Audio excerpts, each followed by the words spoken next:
Chris, it's Russ Brown.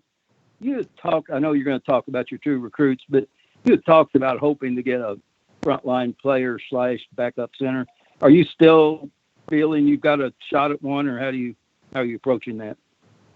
Well, as you know, the transfer portal is always fluid, and the last thing that we want to do is take a student athlete, take a player that's not capable of helping us.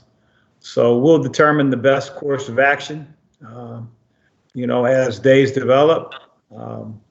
Again, we're going to continue to try to get the best player that we can for our roster. So that's a need that we think we have, but we also have plenty of capable players that if we have to play differently, we'll do that. I'm not going to take a player that's not ESPN 680, capable. WHBE Newburgh and 105.7 WHBE FM.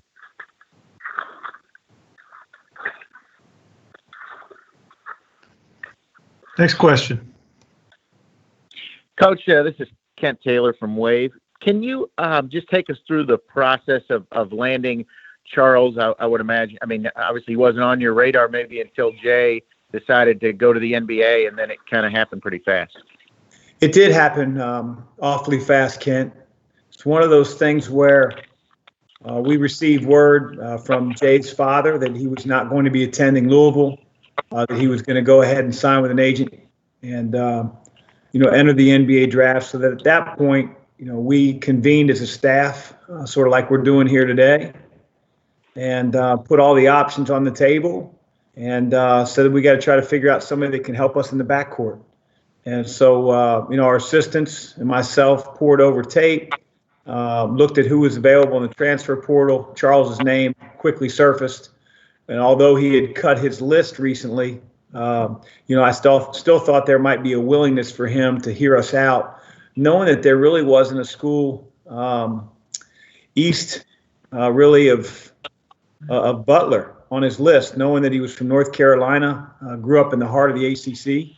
And so Coach Gaudio made a couple phone calls, and lo and behold, I was able to get Charles on a FaceTime call on Friday. It lasted about an hour and 10 minutes or so. Thought we had a really healthy and productive conversation, talked about how there was such an immediate need with what had transpired with Jay the day before. And I think he was excited about the conversation, and that quickly turned to us scheduling a Zoom virtual visit with myself and Coach Gaudio for Saturday evening. And it was apparent that after we got off the virtual call with Charles, his family, that there was even more interest. His dad texted me several times, and Charles did as well. And by late Saturday night, I felt like it could be moving in our favor, that they decided to speed up their decision date from sometime the following week to actually Sunday night. And Coach Gaudio and I had a few conversations, to say the least, that, hey, I think we may have really broken ground here and gotten through and shown him the opportunity that we had at Louisville. And so by about Sunday afternoon, I felt like, the decision was imminent that Charles was going to be a Cardinal on Sunday night, and that's exactly what happened. Chris Miller from The Athletic here. What do both Charles and Carlik add specifically defensively? Well, I think what they add first and foremost, Danielle, is experience. I think they add, both of them, an element of toughness. I think just in talking to coaches that coached against them and coaching staffs that battled against those guys for a number of years, they felt like both Charles and Carlik brought a lot of toughness to the table, both mentally and physically. Carlik's a guy that, really for his entire high school career and was overlooked. And I'll be honest with you, I was one of those guys. He was right in my backyard, and obviously we didn't recruit him hard at Xavier. So always had a chip on his shoulder, always trying to prove people wrong. It was interesting in talking to Charles. He felt the same way. He actually had more offers out of high school as a senior than he did after his prep school year. And he had a great prep school year at Fork Union Military Academy. The team won a ton of games, and just the opportunities weren't there like they were out of high school. So both of them carry a chip on their shoulder. I think that's one of the biggest things that you can have defensively, is a desire. I'd also tell you that they're both extremely smart, and they're excited about the challenge of playing here at the next level, up from where they played before. And so I'd like to think that they're going to bring that type of energy, that type of effort, which it takes on the defensive end, and a little bit of that spirit of, like I said, feeling like they were overlooked. Matthew McGavick with Sports Illustrated here. Coach, was mental and physical toughness the main thing you sought out when looking in the transfer portal? Well, we certainly needed help in the backcourt. When you graduate as many guys as we did, and you lose guys, both to transferring and a guy that had signed the national letter doesn't show. You're talking about a number of minutes that we needed to get replaced. So, we felt like one of the question marks of our team a year ago, although we had a great season, we were top 10 in the country almost the entire year. I can't tell you the number of articles that surfaced about our point guard play. And so that was something that we felt like with David's year of experience, going from freshman to sophomore year, that he'd be a much better player as a sophomore. And we also felt like we needed to get him and Josh some help, Josh Nickelberry. And so we ended up getting Carleek. And so that was a big part of it, a guy that can control the game, that plays at a great pace. It's a terrific decision maker, could score it.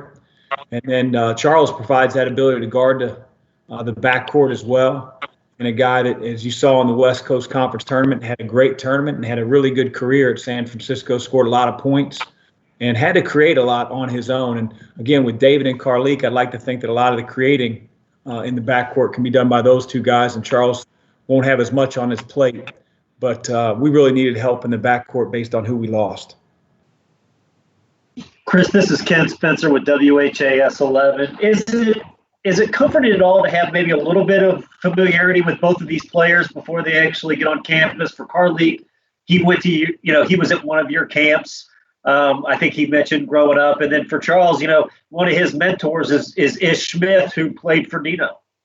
Yeah, I mean, those guys were very, very easy to vet. I think certainly you can find out what type of player they are by watching film, getting on the internet and checking out a few games, and maybe you have comparable, matchups, teams that you played that they played.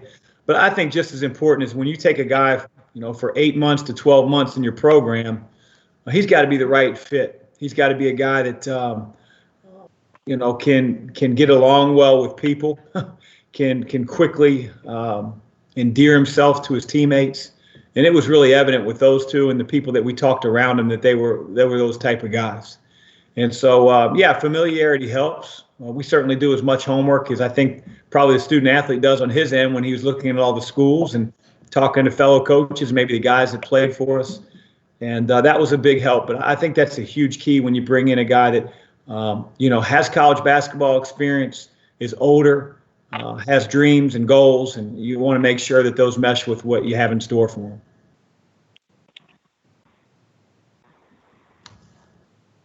Coach, this is C.L. Brown. I was curious your take on just kind of the bigger picture of college basketball right now. We just saw Jalen Green, some people's number one overall recruit, announcing he's going to go to the G League.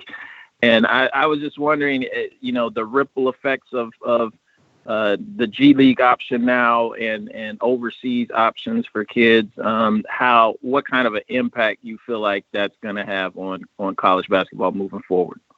I think it'll certainly have an impact. I feel like it'll be not the impact that maybe a story or two or the narrative becomes. I think it's a little bit more minimal than maybe what gets publicized. That there aren't many Jalen Greens, quite honestly, not only talent-wise, but for everyone that is as talented as Jalen and has the options that Jalen has, there's also guys that choose to go the college route.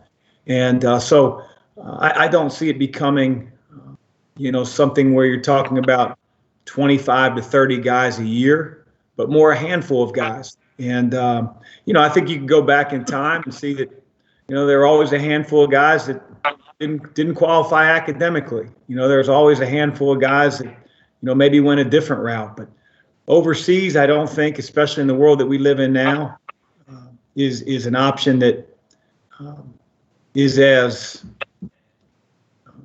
true in terms of it really happening a whole lot. I think the G League is doing a great thing for kids that just do not want to go to college.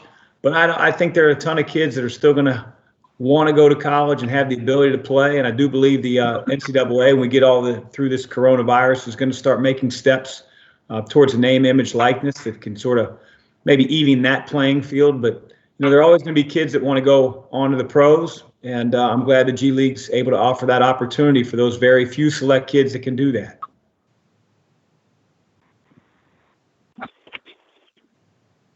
Coach, this is Josh Sullivan with the Lexington Herald Leader. We're curious if the program is involved in any sort of relief or charitable efforts with regards to the pandemic. Well, it's a great question. I think the first thing that we're trying to do is wrap our head around when our guys can get back and be all together. It's a little bit difficult given the circumstances with guys being all over the country. Some of them not having access to a whole lot, making sure that they finish up classes the right way. And, from that standpoint, with our staff and with the administration at Louisville, we've looked at some things like doing a charity game. At some point if the NCAA were to allow that. I know in years past with tornadoes and things that have happened by Mother Nature, the NCAA has allowed schools to put on, games, exhibition games that raise a lot of money to help families and victims. So something of that nature would be awesome, I think, for college basketball. Obviously, I think all of us are involved with doing public service announcements and trying to, mitigate what's happening and bring down the curve, but flatten the curve, if you will. But as a team right now, it's pretty difficult because we're all in different times, different spaces around the country right now. Thank you. Chris, Michael McCammon from Cardinal Authority here. With the new additions, is there an effort to try to start getting them to, intermingle with the other guys on the roster, through Zoom or other, online activities? It's funny you say that. We actually introduced Charles and Carlik to the team via Zoom. You're not allowed to do any team activities, until those guys are fully enrolled here at school. But, we just gave them an introduction. And certainly they've shared phone numbers and, begun the process of, becoming new teammates with one another. But right now, there's not a whole lot you can do, other than what we've done. And, we'll hopefully get our guys on campus at some point, who knows when.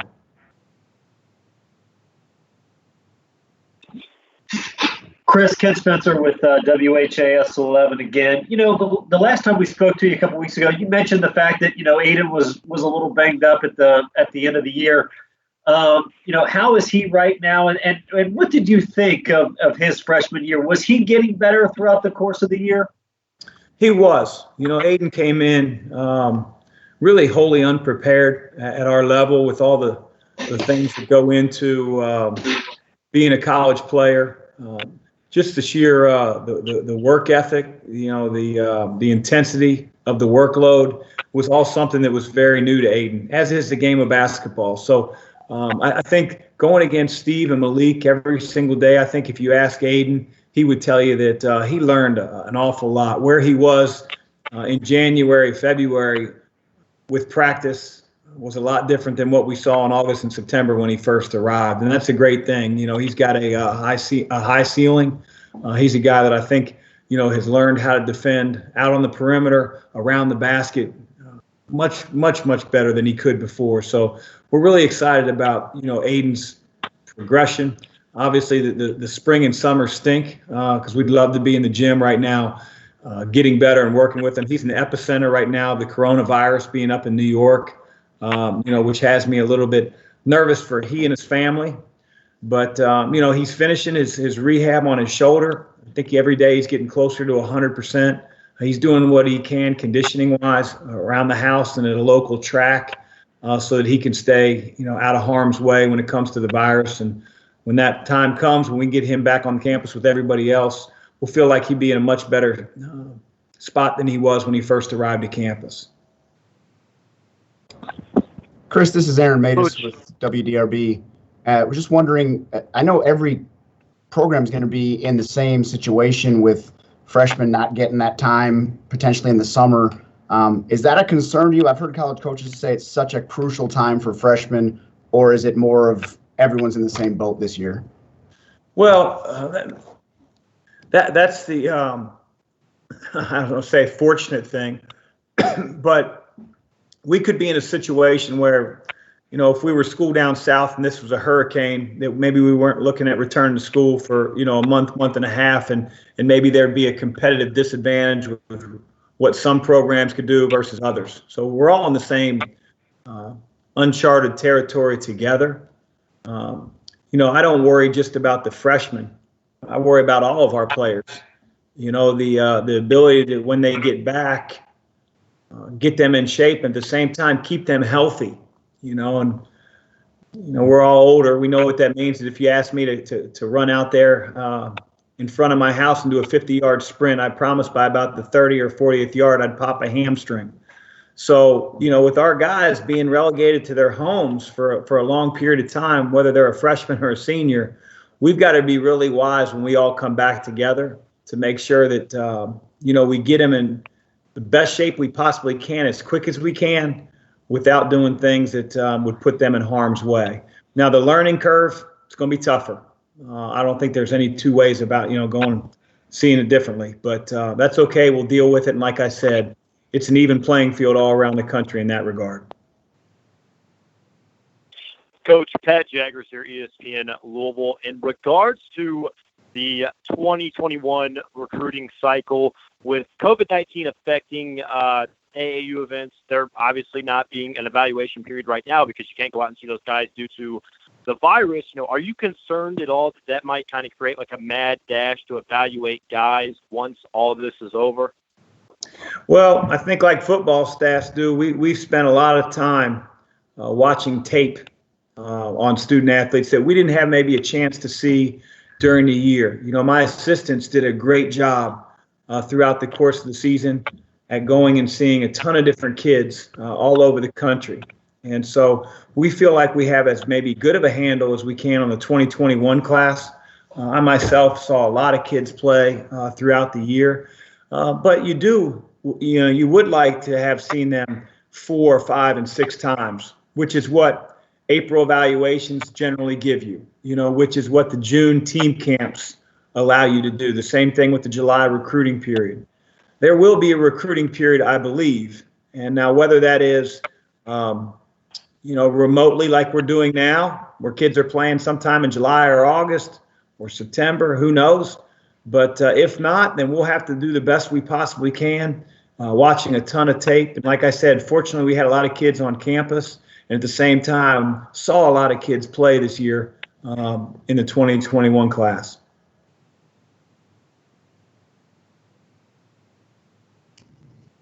Anything further for Coach Mack? Coach, I joined like a minute late with some connection problems. Michael McCammon again. You had mentioned last week still looking for a big guy. Could you, discuss that? And is that, an effort that is continuing with you guys? It is. And, that would be the first area of need as we look. But, again, we're not going to fill the scholarship just to get a warm body in there. If we feel like there's no one that can help our team, then we feel like we have a good enough roster right now to be one of the better teams in the league and compete for a title like we did this past year. So, again, transfer portal changes every day. It's always fluid. It's our job as coaches to, continue to monitor that and figure out who would best fit our team if and when that person shows up in the portal. Take 2 more for Coach. Coach, this is Hayes Gardner with the Courier-Journal. Grad transfers have become increasingly common the last few years, this year especially. Generally speaking, do you feel like this pattern is good for the game? Is it difficult to change the roster year after year? What's kind of your reaction, generally speaking, to the grad transfers? Well, I think in a perfect world, you would have kids that arrive on your campus as freshmen, and they just sort of grow and they improve. You get better, and then down the line, those guys become your juniors and seniors. But roster volatility is a lot different in 2020 than it was 15, 20 years ago. I think there's more kids that transfer nowadays than ever before. You have more kids that leave early for the NBA than ever before. And on the horizon, you have a rule that could possibly change where kids wouldn't even have to sit out a year of residence. And so, whether I like it, whether we don't like it or not, I think it's reality. And, coming here at Louisville, we were very, very late in the game when it came to a freshman class. So when you look at our roster, we got hired at the end of March and early April. We didn't feel like there were any high school players that could help us at the level that they needed to compete in the ACC, knowing that most of those kids had already signed scholarships and committed. And so what we ended up doing was, going the grad transfer route. We won't have any juniors in the program this coming year, and that's a direct reflection of not having those freshmen, that first year we got here. Tried to fill that void a little bit with a guy like Jay, knowing he'd be a junior. But again, sometimes the plans you have get altered a little bit. You look back and you say Jordan Wara, after his freshman year, was averaging 12 minutes a game. 2 years later, he's heading to the NBA, and we're happy for him. But it affects our roster. Again, we first got here and Lance Thomas took off. So now we're sitting there looking at one senior out of a class of 4, with Darius opting to get his degree and grad and transfer. So, and I don't slight him for that, but we have to make sure that our roster stays as balanced as it can. And so there might be a necessity for a few years to have some grad transfers until we can continue to get on stable footing with the younger guys and continue to mow out rosters that, have a little bit more balance from beginning to end. One more for Coach, anyone? Chris, this is Kent again with WHAS 11. I don't think we talked about Sam's freshman year. What did you think about him as a freshman and the jump that you'd like to see him take going into his sophomore season? Yeah, I think Sam's poised to have a really big jump, from freshman to sophomore year. In many ways, one of the best things Sam does is score. He has a unique ability to get in the lane and rise up, get to a spot, use that 6'7" frame of him. He has a great touch in the lane. And, I think some of the things that he did well for us when he was playing well was he scored the ball.